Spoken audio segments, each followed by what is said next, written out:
Folks, my new book, Not Sick of Winning, A History of President Trump's First 100 Days, is available now. Just head over to notsickofwinning.com to buy it on Amazon. You're Welcome with Michael Malice is filmed before a live studio audience, as per what Michael Malice told me to say.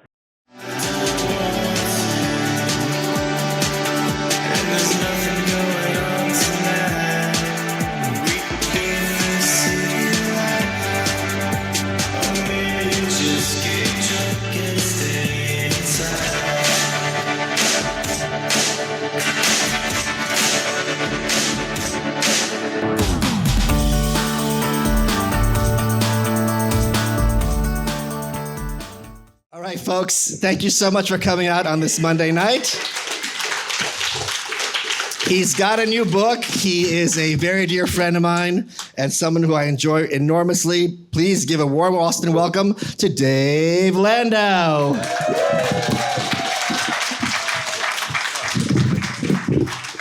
That's yours. Hello. Look at... How are you? My Diet Coke says partner on it. Do not address them. What? Do not address them. Your shoes? Oh, you want to talk about the shoes? Oh, don't address the crowd. The crowd, yeah. Oh, I thought you were talking about an anime. So I went down a sneaker rabbit hole in the last month, and I got like 10 pairs. Why wouldn't you? And I found these, which look like a Cadillac. They light up. They're from 2012. And I'm like, how can I ever wear them? And I'm like, I'll wear them on stage. I like it. And here we are. And I called it out backstage. That was a Cadillac. They are Cadillac sneakers. I love those old fins. So, on the car, that's fucking ridiculous. But I would wear them, though. They're fun. Yeah, they're awesome. Do you want to hear my car trauma today? I do. Okay, do you want to hear the part with the bush or the part with the blood first? Bush or blood? Yes, these are your choices. Let's go bush. Okay, so I'm leaving the hair place. Mm-hmm. The Waymo turns down an alley. The automatic car. The self-driving car. Yeah. It's supposedly. Well, they can't defend themselves. We learned that over the weekend. And then it just basically goes just this grinding noise and it stops. I'm like, all right, like let's see what's happening here. The voice comes on the screen. Yeah. And she's like, okay, there's a bush next to it. And the Waymo's really safe and like careful about not hitting anything. So I'm going to try to see if I can navigate it. And I'm thinking to myself, it's not like a tree in the road. It's a bush. Yeah. And it wasn't like one of those firm bushes either. Just a few of the branches were just gently caressing the car. She brings in somebody else on the phone. He's trying to do things, trying to take control. He's not letting it. He's like, okay, I'm going to get the team over there. It'll be like 5 minutes. I'm confused. Where was the bush? Next to the car, because we turned down an alley. I get that, but why? Oh, it was in an alley. Yeah, but again, there's nothing to the left of the car, right. Nothing in front of it. It could have easily reversed, whatever. It just sounds fixable. It's extremely fixable. Right. Right? Yeah. So I don't understand why they couldn't just say drive remotely. Right. Just override it. The guy gets in the car with me. He drives it around the corner, and now he can't get it to go. So he has a supervisor in the street. Right. The supervisor's like, straighten the wheels. And he straightens the wheels. It's still not going. So the driver can't fix the driverless car. Correct. Okay. Which is, I guess, appropriate. It makes sense. Yes. But also doesn't. Yeah. So he's like, let me try one more thing. Let me try one more thing. Let me try one more thing. Yeah. I ended up spending like 40 minutes. And I got out of there and I took a lift. And I put this on Twitter and it was really funny because people were like, well, weren't you just talking last week on Timcast about how you haven't had problems with Waymo? And it's like, yeah, now I have new information. What do you do when you have new information? My opinion has changed, but that's not the worst thing that happened to me today with Waymo. This is the worst thing that happened to me today with Waymo. So you decided to take another Waymo. No, this was before. Oh, okay. This was the other one. Okay. So this morning, you still took two today. I took two, but here in Austin, you don't choose them. In Austin, they just send. Okay. If you have Uber, it sometimes sends a Waymo. So it's luck of the draw. So I'm going to get my hair cut. I'm in the front seat, as I want to do, and this iPod Touch slips out of my hand under the seat. and it's getting closer and closer to the hair place. That's a sentence you don't hear every day. Well, maybe not where you live. And I'm trying to get it. So not only do I not see it under the seat, I can't even feel it either. And underneath the seat, there's this kind of like motherboard apparatus. Like, I don't know what the fuck that thing was, but it's there. So Under your seat. under my seat, the passenger seat. So I'm climbing around to the back. Seems so dangerous.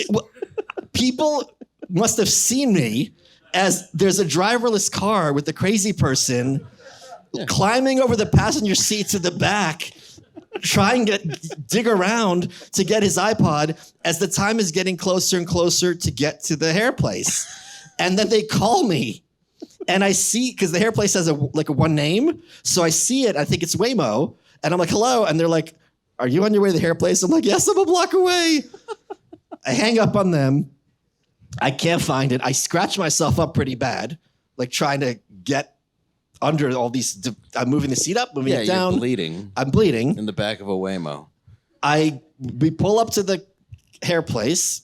I'm ready. I'm like, I don't know what to do because I'm not going to get this iPod back because how am I going to, I know what to do.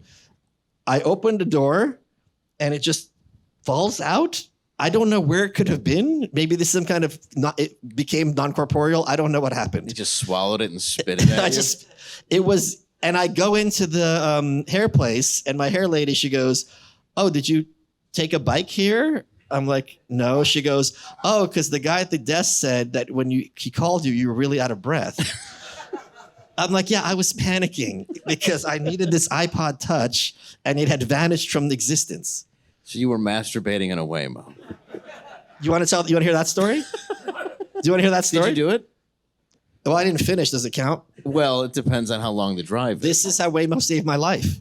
It saved your life as well? I'll tell you. Oh, were you autoerotic asphyxiating in the back of a Waymo? The back? Oh, What kind right. of pervert are you? I'm sorry. In the back. We know what that means, Dave Landau. The first time I got a Waymo, I was so excited. I filmed it and I put it on my Instagram. And all the comments from the fans who are so nice and always have such value to add. You sound like a pug. Why are you beating off of the Waymo? Are you choking? And I didn't listen to it when I put it up, and I was breathing very heavily. Yeah. And that's what made me realize I have sleep apnea. Was the Waymo ride? It was the Waymo ride, because if you listen to the tape, I'm... Your excitement triggered your sleep apnea? No. My sleep apnea meant I was having problems breathing 24/7. Yeah, I have it. Yeah. I'm fat. So, you know what the doctor said to me? What? You don't look like someone who should have this. That's a nice compliment, actually. Is it? He's like, see her? She looks like she should have it. And then I'm like, why is there a lady in this room with me? And he goes, for this exact reason. I shame her. Yeah. She gets a free CPAP.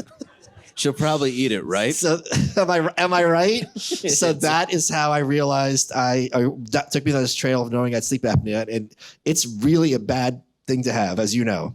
It is. I'm just trying to wrap my head around all these stories. Because you have people thought you were jerking off in a Waymo, but it was people really... recognized that I was jerking off in a Waymo. Oh, I'm sorry. People recognized Yes. it. And then the panting The panting. saved your life. Well, because the panting diagnosed me. But then the Waymo also hurt you. It did. And then it also trapped me. Yeah. So this is basically a very healthy relationship. I'm going to say you have a domestic violence relationship with electric self-driving cars. I'm not mad about it. No, I mean, they're new. Yeah. And it's a Jaguar. The technology So at least she's is not hot. perfected. Yeah, exactly. It's Yeah. a good thing. It is a good thing. You're like, look, she hurts me a little, but it's kind of worth it. Yeah. She saved my life, too. And you know what? She did right. Once you save someone's life, you get to hurt them as much as you want. That's true. Yeah. That's what, or else why do it?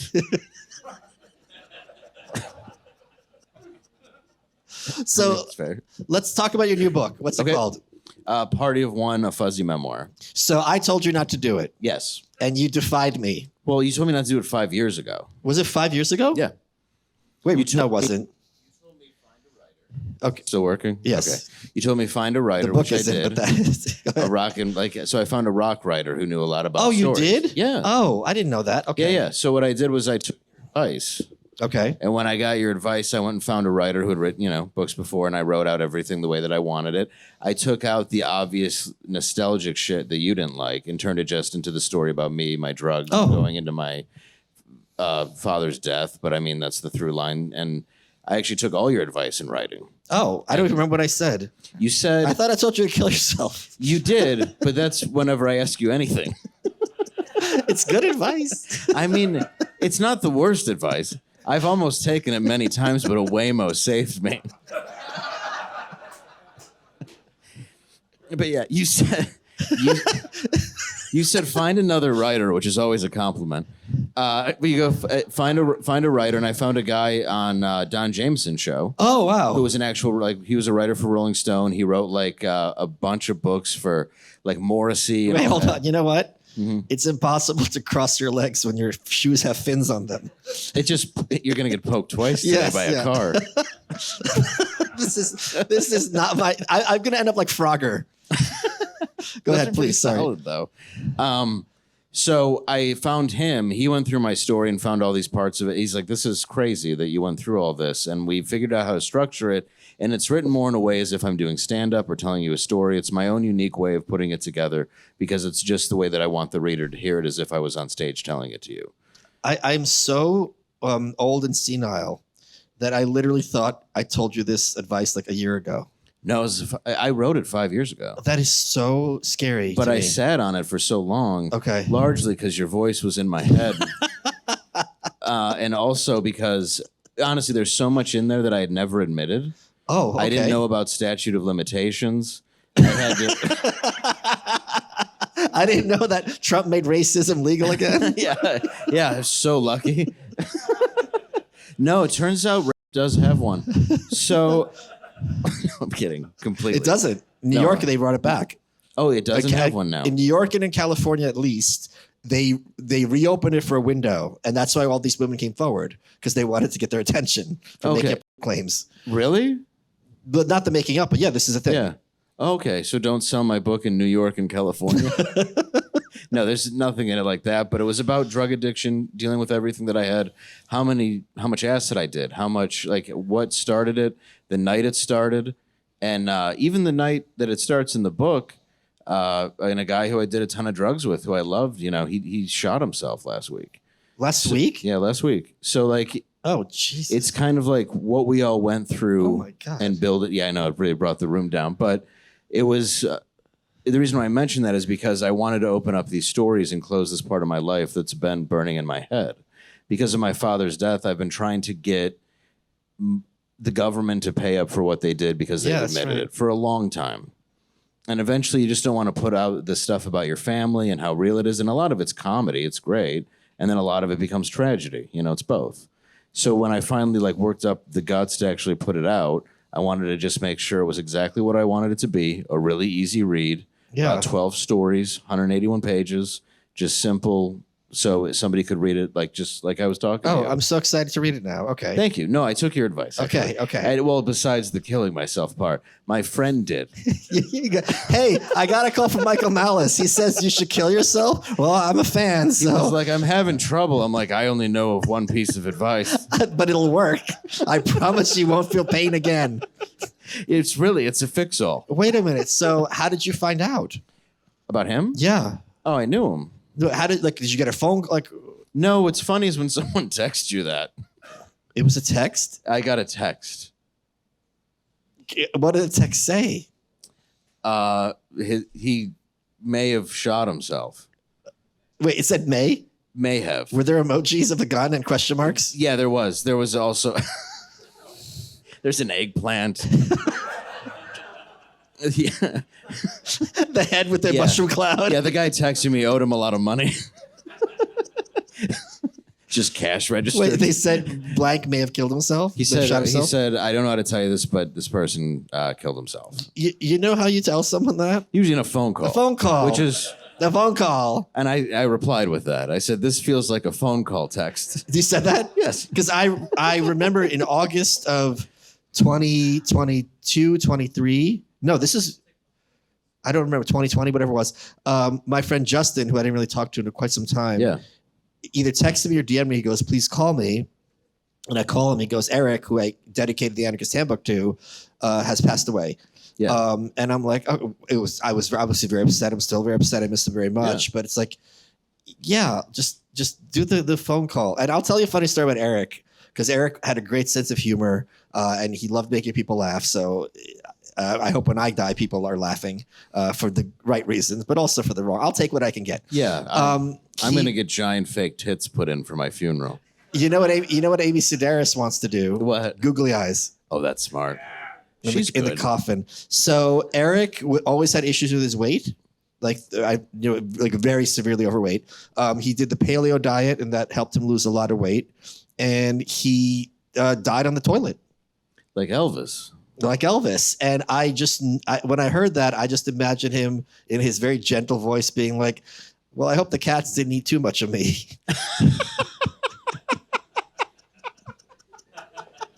Because they're going to start with the toes, right? Yeah, they're going to start. Well, they got to make sure you don't wake up.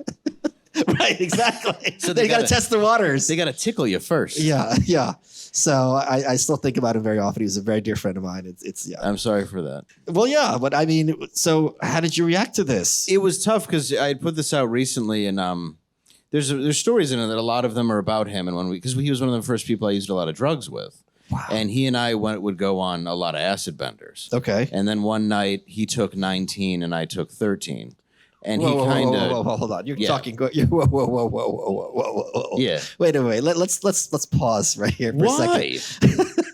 We've all done that. Wait.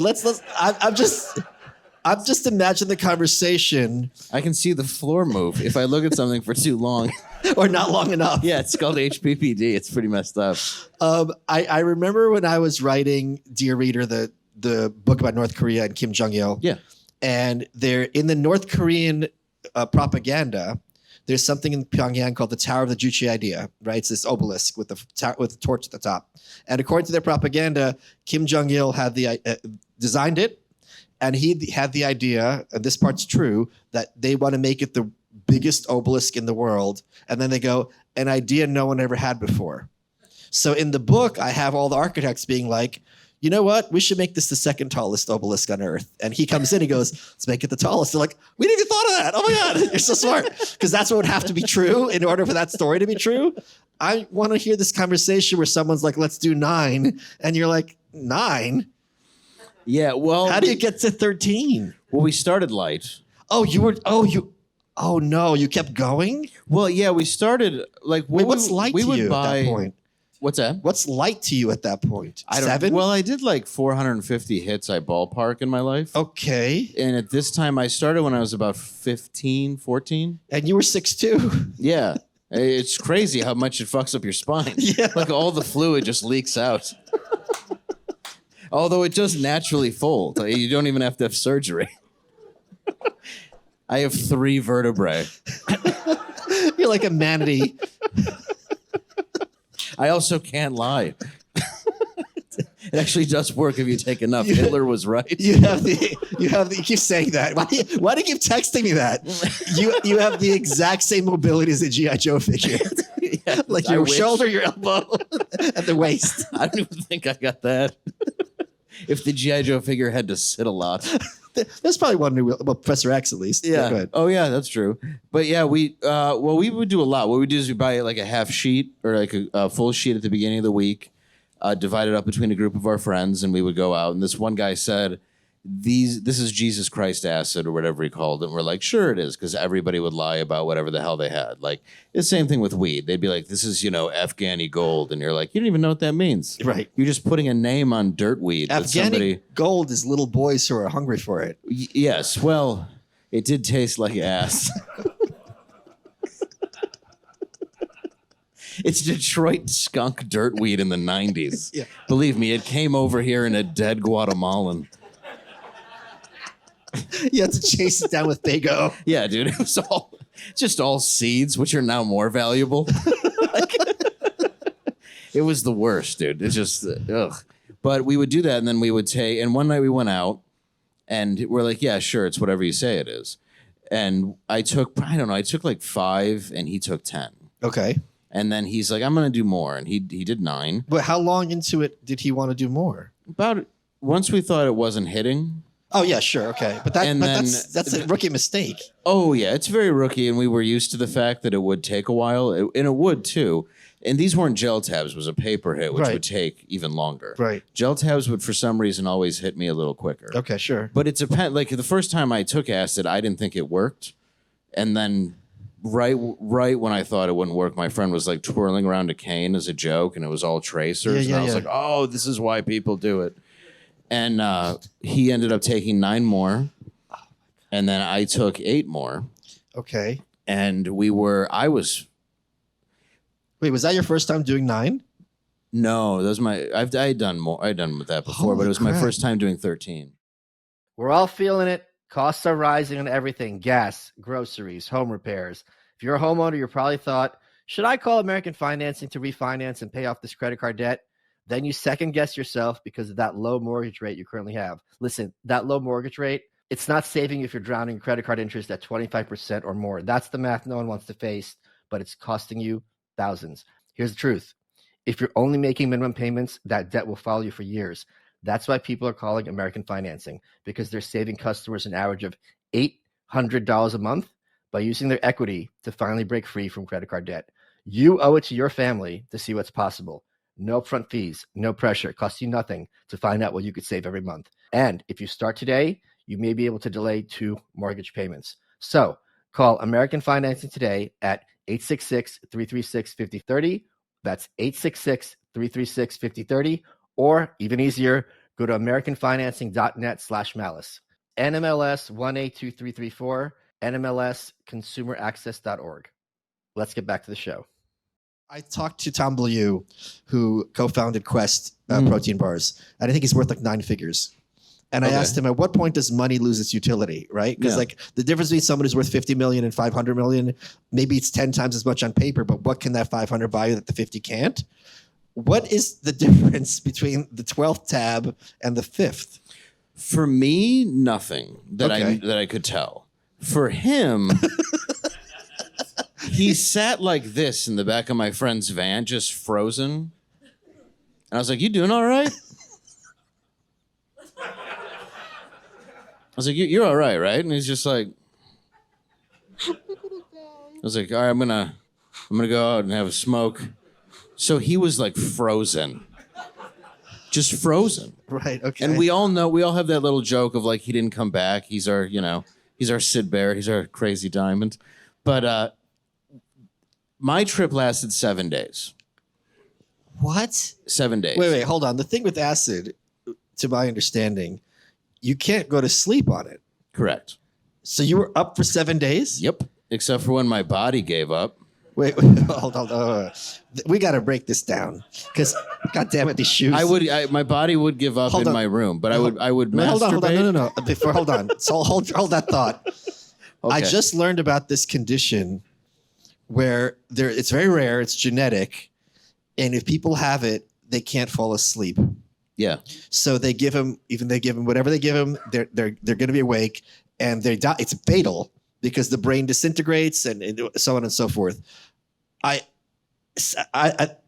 because of the sleep apnea, I went a few days without sleep, and I knew for a fact that if I was in Soviet Russia and the KGB got me, I would turn on everyone in my family in 5 minutes. I was ready to be like, yep, my mom's plotting against Stalin. I called her right now and said, I know you're plotting against Stalin. Please let me sleep. So I don't know, like, what's that like? Are you kidding? It was awful. What sucks now is I was trying to figure out what would put me to sleep. Yeah. And I find out now that if you take benzos, it'll help kill your acid trip. Okay. Like if you go to the hospital. But at that time, I didn't know that. Right. And I had a bunch of benzos because I was working at a pharmacy at the time where I was stealing Valium. Sure. So I had the cure at my house and no idea that it would work. But what are you literally doing that time? If you can't, aren't you smoking exhausted? Weed? Oh, dude, I had to sit there with my parents one night to have dinner. And my parents are looking at me and the plates look like they're about maybe 3 inches in diameter, and my parents look like giants. Oh, okay. And my dad's talking to me, and at this point, my dad had a halo drilled into his head from brain cancer, which was the first time I had seen it on acid, which was crazy. What do you mean a halo? It goes on your shoulders and it keeps your spine straight. Oh, that thing with the screws? Okay, and that was called a halo? Yeah. Okay, yeah. And that was in his head. And I remember when he saw it because he's like, where were you? Well, you look messed up. I'm like, you look messed up. He's like, you all right? I'm like, you all right? So yeah, I couldn't even. So I'm trying to like fathom that this is like a new part of this brain cancer that he had. Okay. And also I'm tripping my balls off. Yeah. So they're both talking to me, and I'm just like, "What? Your face?" You know, I couldn't do. And I go, "I just don't feel good." And I went up and I took a shower, and they must have thought I was masturbating or something because they came up and they're like, "You've been in there for 2 hours," and I thought it had been like 4 minutes. So I think I was just in the shower watching the wall drip. So I was just tripping balls, and then Wait. I love that your parents thinks it takes you 2 hours to bust. Well, I think they just figured I must have been trying again and again. There's this Roseanne episode, God bless her. It's one of the lines I remember from the show where DJ, the son, based on my buddy Jake, who you know Jake, started beating off. Okay. And it's Darlene and Becky and Dan, the dad, in the kitchen. And Darlene goes, he takes the Sears catalog and he goes in the bathroom for like 45 minutes, which means he's either really good at it or really bad at it. I love that. Okay, so so when they tell you you've been in there 2 hours, what do you tell them? Why are you in there? They're like, get out. My mom goes, I know what you're doing in there. And I'm like, you don't know what I'm doing in here. I was just all freaked out. And this was a couple days that had gone by, and I called my friend who was also tripping. Yes. And he's like, I'm going to come pick you up. I'm like, okay, cool. So he comes over to my house. He's still tripping balls. Yes. And he's got a gash on his arm that's like bubbling. What do you mean bubbling? It's like just burnt, like a burnt. Oh my God. Okay. Yeah, scar. And I go, what happened? And he goes, I had to get the bad blood out. And then I was bleeding too much and I sealed it shut with a lighter. And I, still tripping, I was like, oh, well, let's get away from my parents' house. So I'm just driving along with him knowing that he's so fucked up that he tried to empty bad blood out of his body at some point since the last time I saw him. But he also knew how to seal it. He didn't know how to seal it. Yeah, So, yeah. I'm pretty sure he had the cure and he actually used it. I'm pretty sure he used the same Rambo knife. He just heating it up and then sealing it. Yeah, he had a lot of issues. Like he was a really good guy, but he also had like the Satanic Bible in his car and the Turner Diaries. Okay. And I didn't really know what that was. So what's really funny that you bring that up, because I don't know if you're Lynn Ulbricht, who's Ross Ulbricht's mom. Mm-hmm. I'm friends with her. She's going to be on an episode for the July 4th. Mm-hmm. And people don't realize this about her. You know, all her interviews, she's very serious because until Trump got inaugurated, Ross was in jail, double life with no possibility of parole. So she has to advocate for him. She's very serious, but you know, she's still a fun lady. And I was having lunch with her and she talked about how she gave Ross Atlas Shrugged. And she was like kicking herself for it ever since, that she basically led him down this path of libertarianism. And I was at a party with her and I'm like, couldn't you have given him the Turner Diaries like a normal mom? I mean, it's a good little blueprint. It is. It's God. My friend went to the Timothy McVeigh Museum in Oklahoma City. Yeah. Oh, no, sorry, the Oklahoma Museum. Yeah, they didn't call it the Timothy McVeigh. Let's make sure we honor the guy that killed these kids. But that's that. The Timothy McVeigh Daycare Center. Hey, he took care of the kids. Yeah. We'll take care of your children or your money back. Yeah. But that's the point. He said it's like a shrine to him. There's I would imagine very little about the families, and like, here's his car, here are his books, here are his clothes. And it is like the Timothy McVeigh Museum and not like the Oklahoma City Museum. Yeah, no, I've been there. It's you have? Is his his description accurate? Yes, it is. Yeah. Okay. Yeah, I think there's a fountain too. With him like holding a child up in the air. Yeah, it's him. It's him not putting out a fire. It's a dry fountain. Yeah, it's. I've seen it. It's pretty messed up. Like when you actually go there and realize like how big it is. You know. Okay. It's not like I had seen the World Trade Center before that happened, but like it's when you look at like a domestic terrorism thing like that, it's very it's very crazy to just think like one guy disgruntled and angry was capable of that. Well, it's just one guy. There were other people. One of the guys who one person who testified against him, he got off. Oh yeah, that's right. And it's just like I was young when it happened. No, but it's just weird that he's like, yeah, I'll snitch on my friend, and now I don't have to go to jail for all these children being murdered. Right, I killed all these people, and it's like, do I get a reduced sentence? They're like, you get right out. Yeah. You're like, all right. I remember vividly Oklahoma City happening. Yeah. Because the next day it was a bomb. It was with fertilizer and all this other stuff. Yeah. And the next day, I think literally, President Clinton at the time, is like, we need to ban assault weapons. And it's like, this is what taught me how shameless these people are. This has nothing to do with assault weapons. And these kids are not even cold. And he's just bringing it up just to exploit the tragedy. It was awful. Right. And by the way, if you guys go to Waco, which inspired Timothy McVeigh, there's the church still there. The Branch Davidian? Oh yeah, they give you really? They give you a whole speech. I thought they destroyed it. Oh no, they give you a whole speech. There's a memorial for all the people. Some of the women who they killed were pregnant, and they tell you step by step everything that they hit them with some kind of gas, which causes your muscles to cramp up. So like their head was going towards their heels. Like it was just horrific what they did to them. Do you think Jared Leto's going to get that treatment?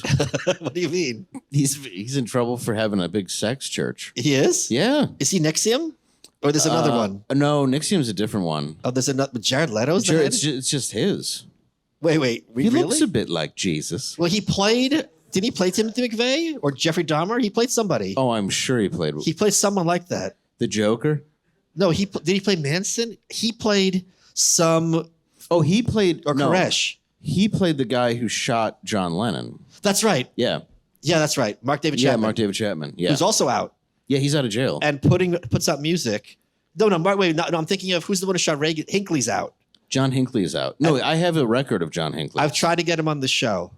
Why doesn't he want to do it? He never replied. Really? Yeah, I really want him. I wanted to ask him. Tell him you have Jodie Foster here. I mean, you kind of look like her. Yeah, you could just say it's me. She's aged terribly. I'll just. She's a little heavier than when she was on True Detective. She looks much more like a lesbian now. Yeah, you might change your mind, but you need to come to see to find out. He doesn't.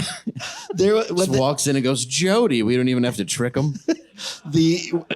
When The Onion used to be funny, there was a book called Our Dumb Century. It was like Onion headlines from the 1900s, imaginary. Yeah. And from 1981, it was John Hinckley and Jodie Foster to wed.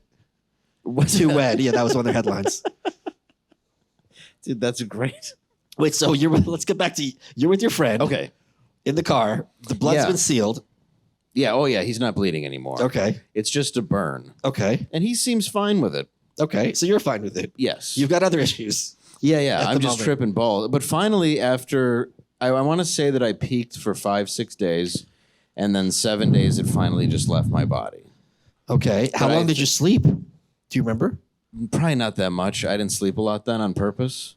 I wanted to always keep the party going, so I would do coke, or I would do acid, or I would do mushrooms.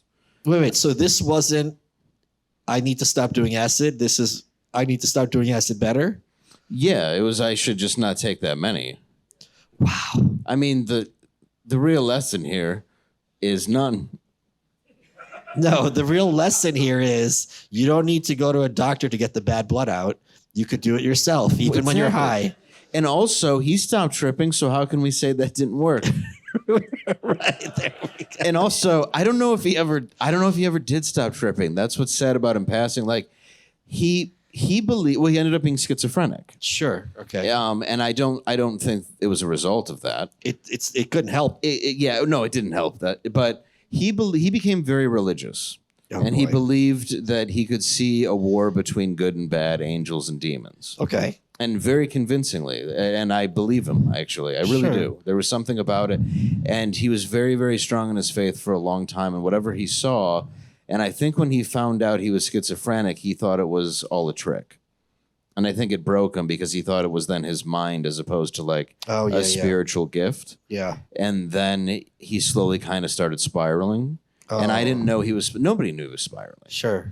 So it just eventually led to the point where he was off his medicine, family's not there, whatever. And it's weird to bring up, and I guess I'm just talking about it because he's such this pivotal part of my book and drug use that I do worry about that stuff because we were doing so much stuff that I don't know what could have been in it. Yeah. I don't know what we were I mean, we're buying street acid in Detroit and ecstasy at raves that you'd have to put a pacifier in your mouth to not chew your face off. Right. Because it was cut with speed half the time. Right. That wasn't a side effect of pure MDMA. It's always speedy or dopey, yeah. Yeah. And then, they found strychnine in it. They did? Oh, yeah. Why would they put it in there? I think it was just a guy in a lab like Willy Wonka. Wow, okay.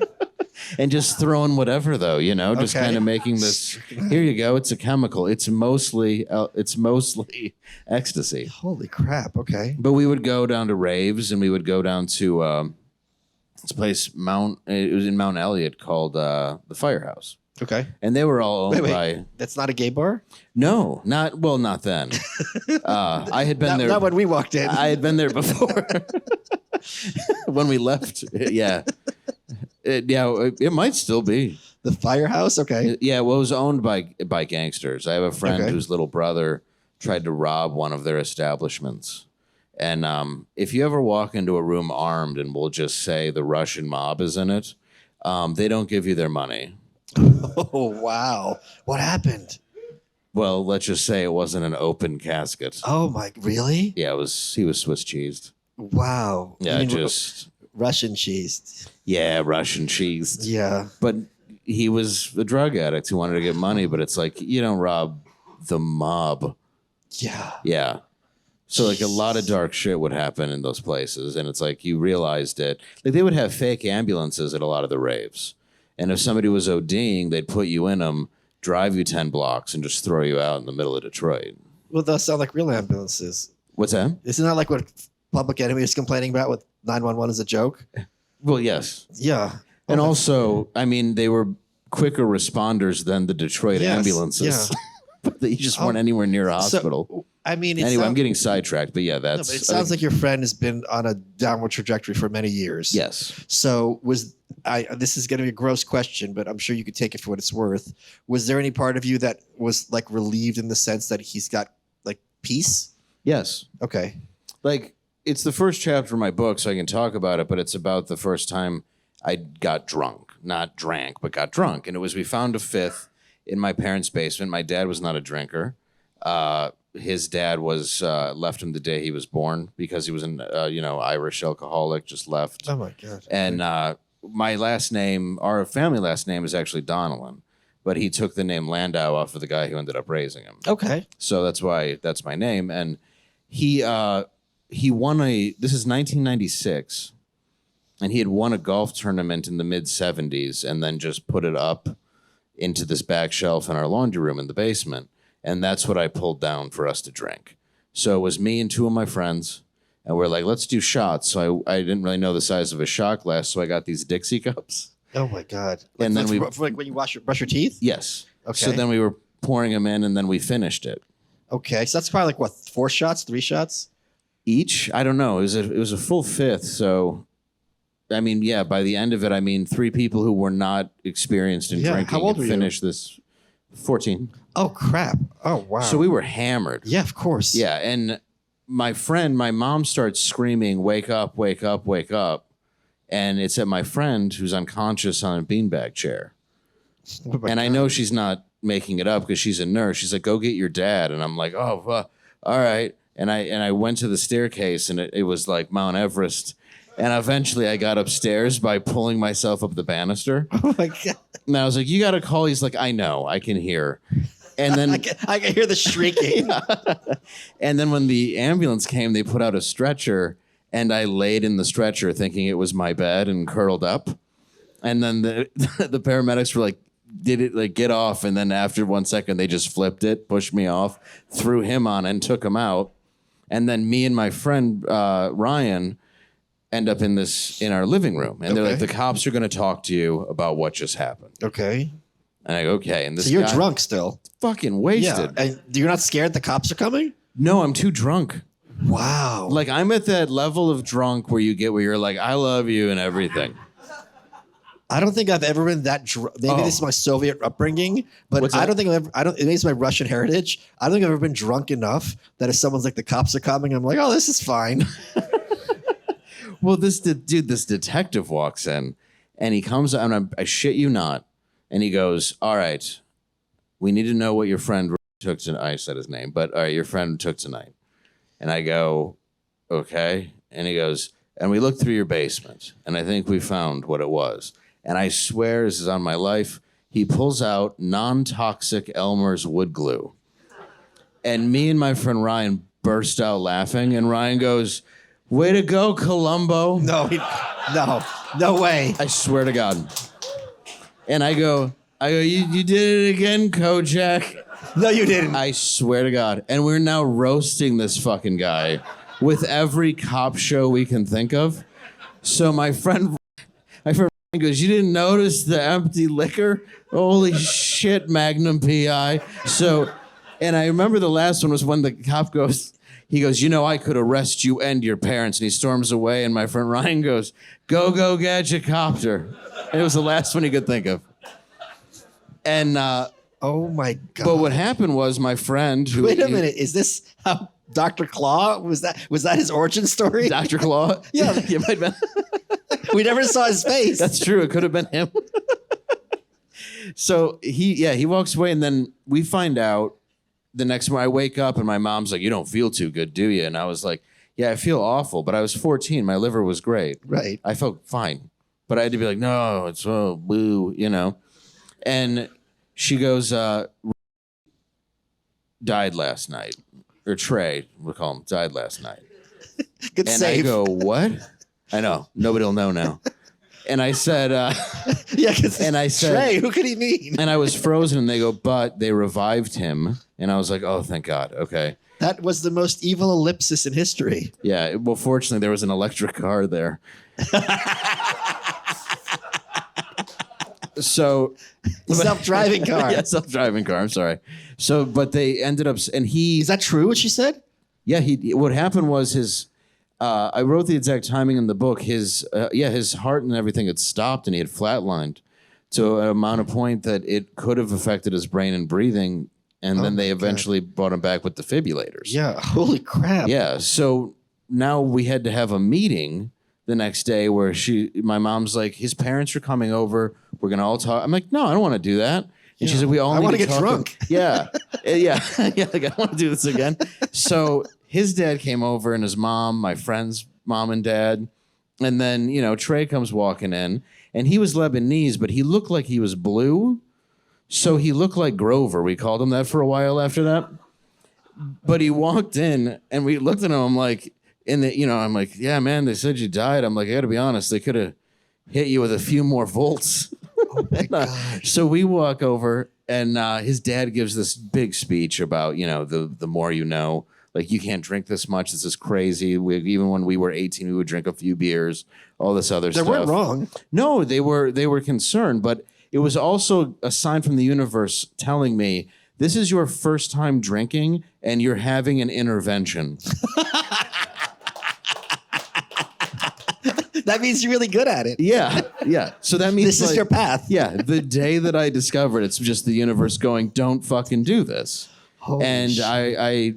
We were just mad at him because my parents had a little bit more liquor. They would have guests over. My mom drank wine, but we had to go into the basement, and into the basin tub, we were pouring out all the liquor. And, Trey's going, well, I don't know. He's like, I'm sorry. We're like, we don't want to drink with you if you're going to die every time. Like, this is bullshit, because we're just dumb and young and busting balls, and we were pouring it all out. But like, the first time that we really went in hard was absolute. To parents, it had to be horrifying. Of course. But to us, it was just kind of an adventure.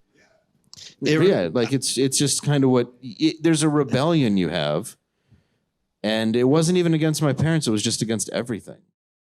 Folks, weather's heating up. If you're like me and sometimes wake up too hot or too cold, then Miracle Made sheets are for you. Inspired by NASA technology, these sheets use silver-infused fabrics that regulate your body temperature all night long, keeps you perfectly cool and comfortable no matter the season.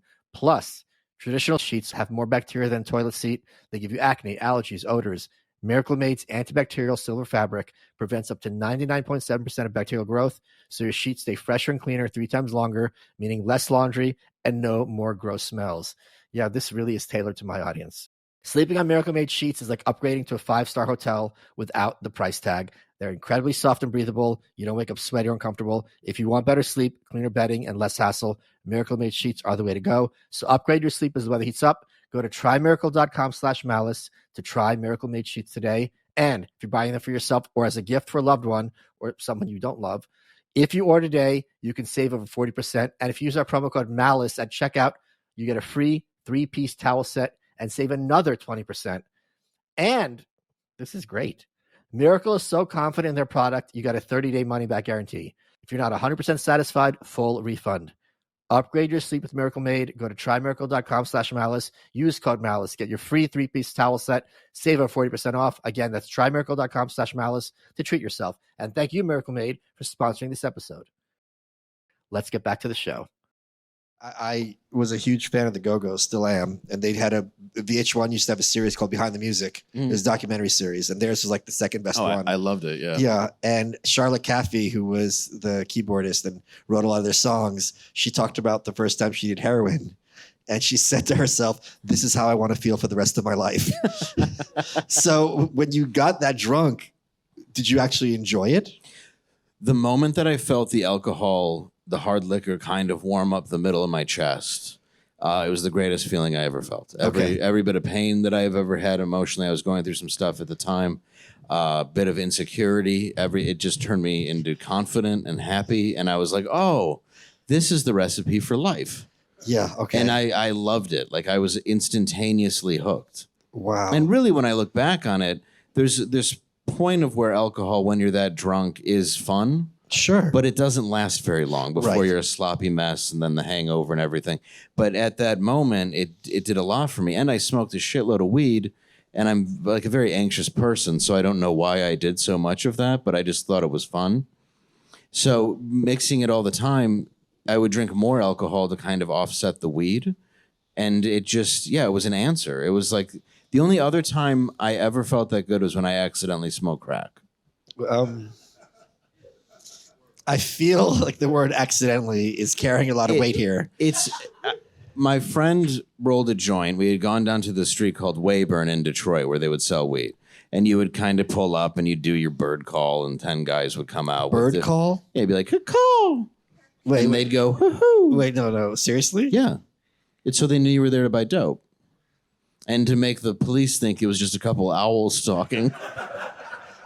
I feel like that's not what owls say, but anyway. Well, that's not you know what I mean. That would be like hoot, hoot. Yeah. And they bring a Tootsie Roll Pops. Biting into a Tootsie Pop.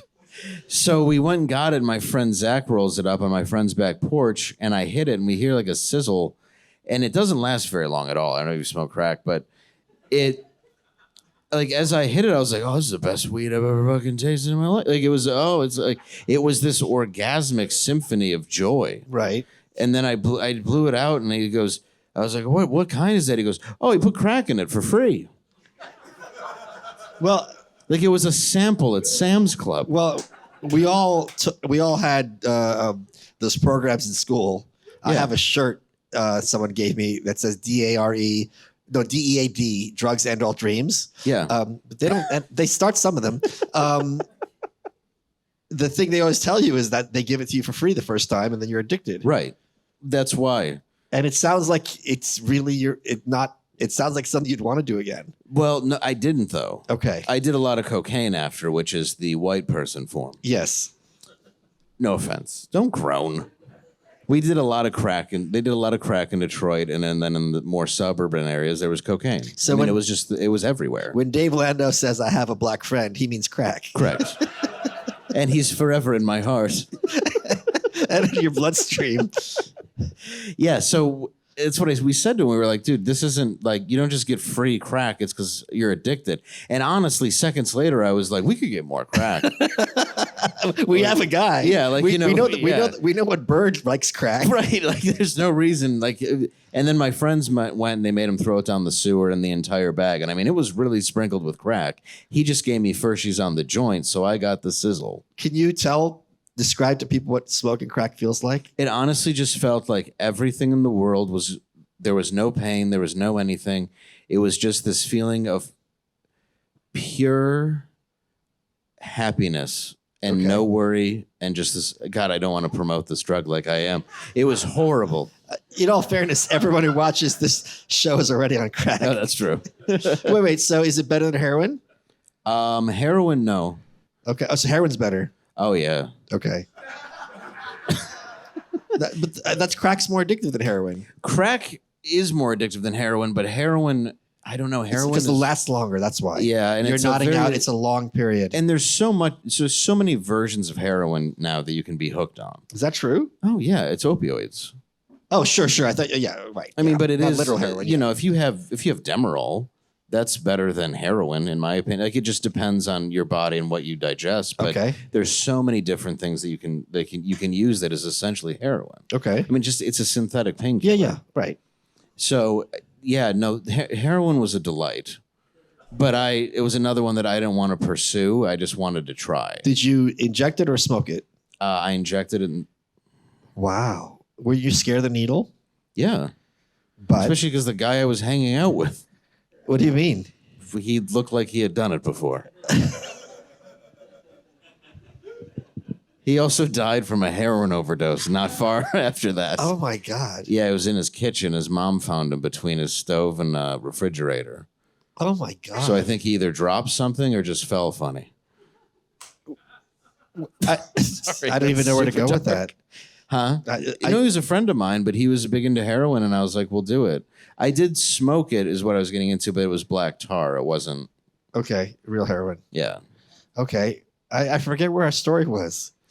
There's crack. The crack, yes. Yeah. That was the other good feeling besides alcohol. But then I would just do cocaine, and cocaine became something where I decided it would keep me up. It was I didn't like the feeling, right? But it was just it's like a panic attack in a bag. Yes, it's an energy drink at that point. So I would want to drink all night. So in order to stay up, I would do cocaine and then I would drink. Okay. But were you having? So I've told this story before. Speaking of the Go-Go's, I interviewed Belinda Carlisle, the lead singer. Once, very cool. And she was a cokehead. Yeah. And I said to her, "Oh yeah, anybody in that era." Yeah, I said, "Explain this to me. If a male singer from a band is a cokehead, he's having coke orgies with all the groupies. You're a woman. Like literally, what were you doing?" She goes, "I would go in my hotel room, take the phone off the hook, pull the blinds, and pace like an animal." It's like Stevie Nicks. Is that what she would do? It's similar, but it's like, yeah, women aren't out there hunting for right. And I go, "Gee, Belinda, that sounds like a lot of fun." She goes, "Oh yeah, it was a blast." And, like at that point, you realize it's not doing anything for you. No. Holy crap. Well, I realized that drugs and alcohol weren't doing anything for me every morning from the time I was 17. Okay. But I didn't know how to function without them. Right. And I remember the first time I got the shakes, I was 16, and I was at a place called like DTs? Yeah. Holy crap. I was at a place called Eastland Mall in Harper Woods, Michigan, and I was eating rice that I had just gotten from I forget the name of the restaurant, but it was just like one of those, Asian mall places. Like Panda Express something. Yeah, kind of one of those. And I was trying to eat the rice, and my hand wouldn't stop shaking. Oh my God. And rice went everywhere. And my friend Stu was like, "Do you have Parkinson's?" I'm like, "I don't know what I have." And I got into my car and I drove down. I have the thirst. Well, I knew what it was because I could feel what I wanted. That's what was so creepy. Really? So I remember, I drove down to a place called Piccadilly that was like right down the street. I bought with my fake ID so you could tell they were a legit business. Yeah. And then I got in my car and I slammed a pint of Bacardi Limon to go back to the mall. Okay. Got out, got to the food, and my fork was fine. And I ate my food. And it tasted better. It was delightful. Yeah. Holy crap. But then I started seeing people. Like a girl would visit me at night that wasn't really real. And that was from DTs. And then one time my dad was sitting in the living room and my dad was a Vietnam vet. And I came downstairs and there's this huge party going on in my house. But nobody's making any noise and my dad's watching TV. And I'm like, this is weird. So I kind of like walk past these people and I go up to my dad and I'm like, what's going on? And he's like, are you okay? And I go, well, there's this big party and nobody's talking. And he's like, there's no one here. And he was a combat medic in Vietnam. And he said that a lot of times he would obviously, you're out in the field firing, saving people. Sure. But a lot of times when people are on LSD or they've had the same experience where they've used too much alcohol, and he goes, well, you're having DTs right now, delusionary tremens. He knew right away. And he was like, why don't you just sit down?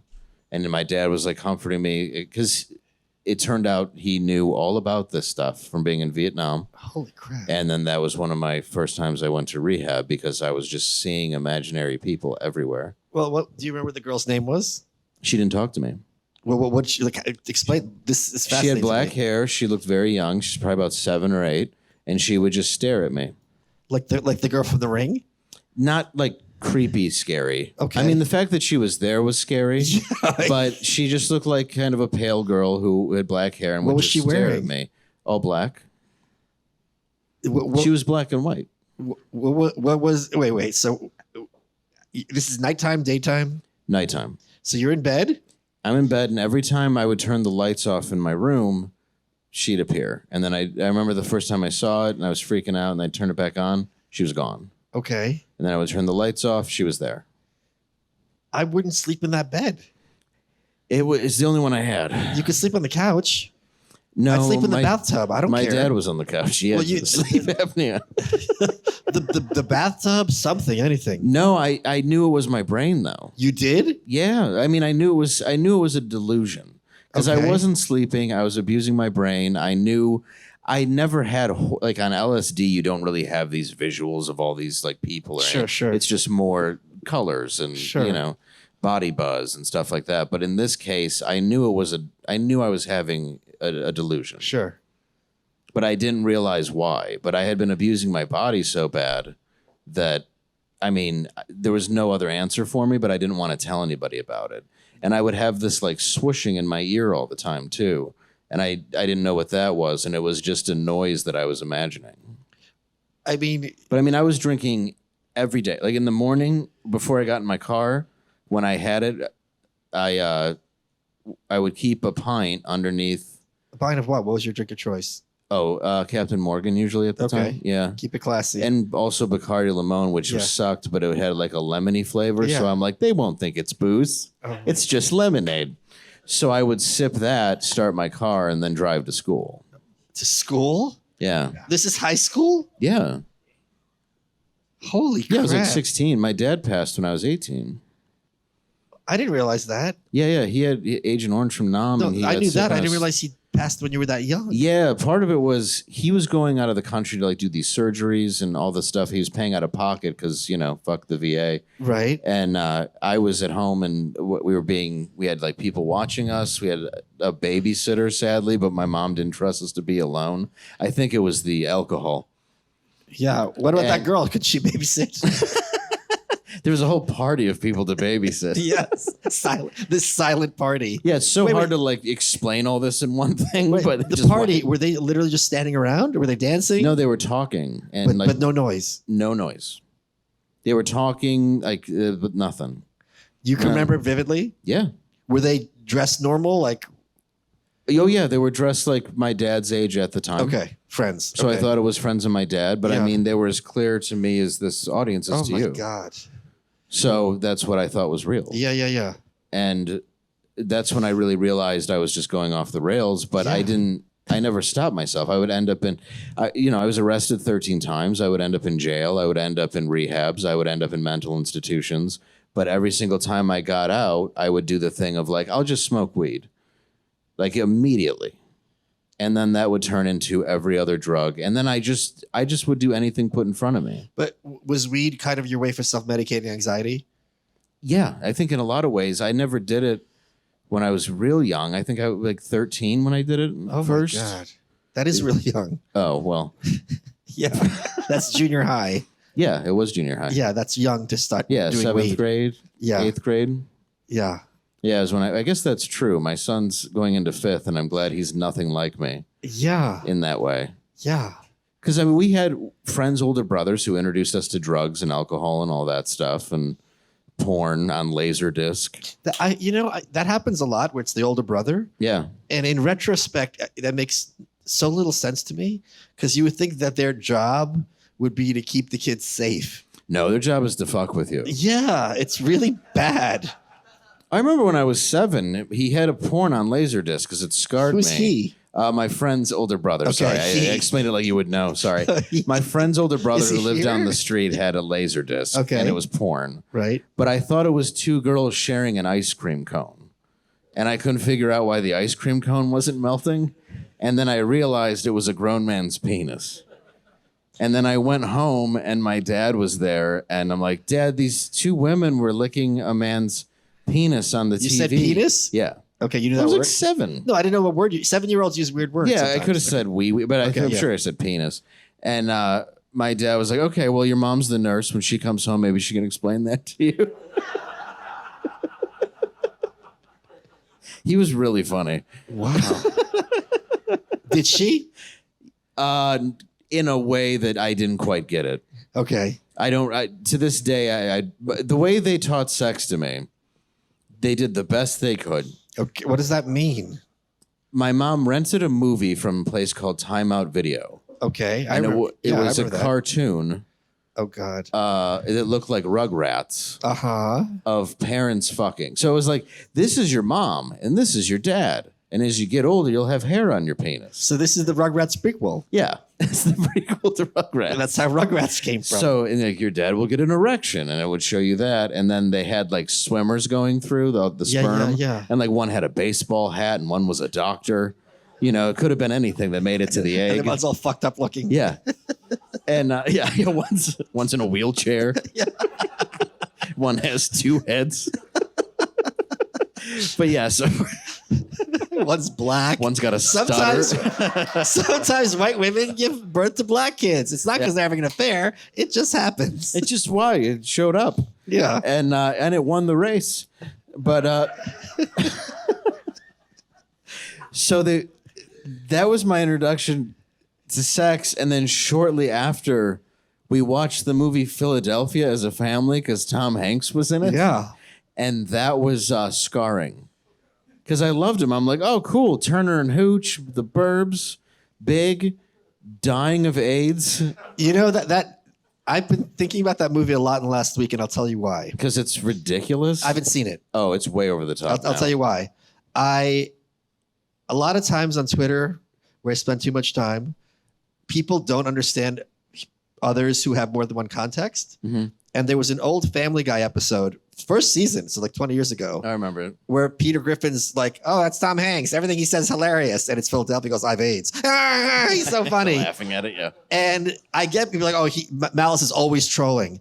And this happened when this is like 10 years ago now. John Stossel's producer, asked Kenny's producer, can Malice not be funny or not unserious? And they go, can the North Korea guy ever not be funny?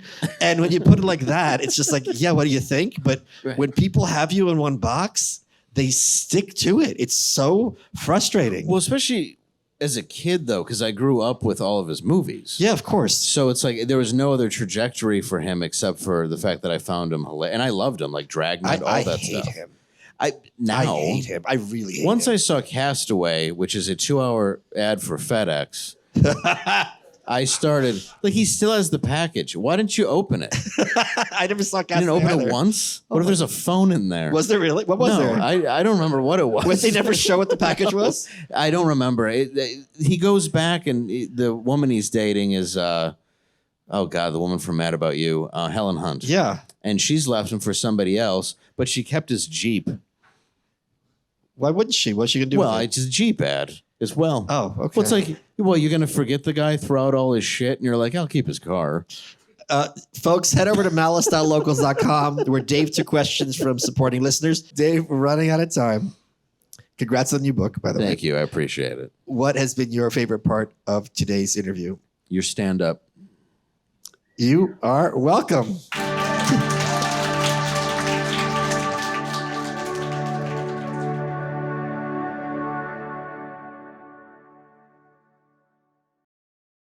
Hey, it's James Altucher. I've been an entrepreneur, investor, best-selling writer, stand-up comic, and whatever it is I'm interested in, I get obsessed. Yes, it's led to success, but it's also led to such heartbreaking failure. I have failed more times than I can count. I wish in my life I had had people to talk to. That's why I started the James Altucher Show and bring on some of the most brilliant minds in every area of life. People like Richard Branson, Sarah Blakely, Mark Cuban, Danica Patrick, Gary Kasparov, and I wanted to find out exactly how they've navigated the highs, the lows, and everything in between. No fluff, just raw stories and real advice. I've talked to 1,500 of the most amazing people on the planet. So if you want to learn from the best and skip the same old canned interviews, we're all about helping you find your next big idea, level up your thinking, and ultimately to choose yourself. So let's do this together. Subscribe now to The James Altucher Show.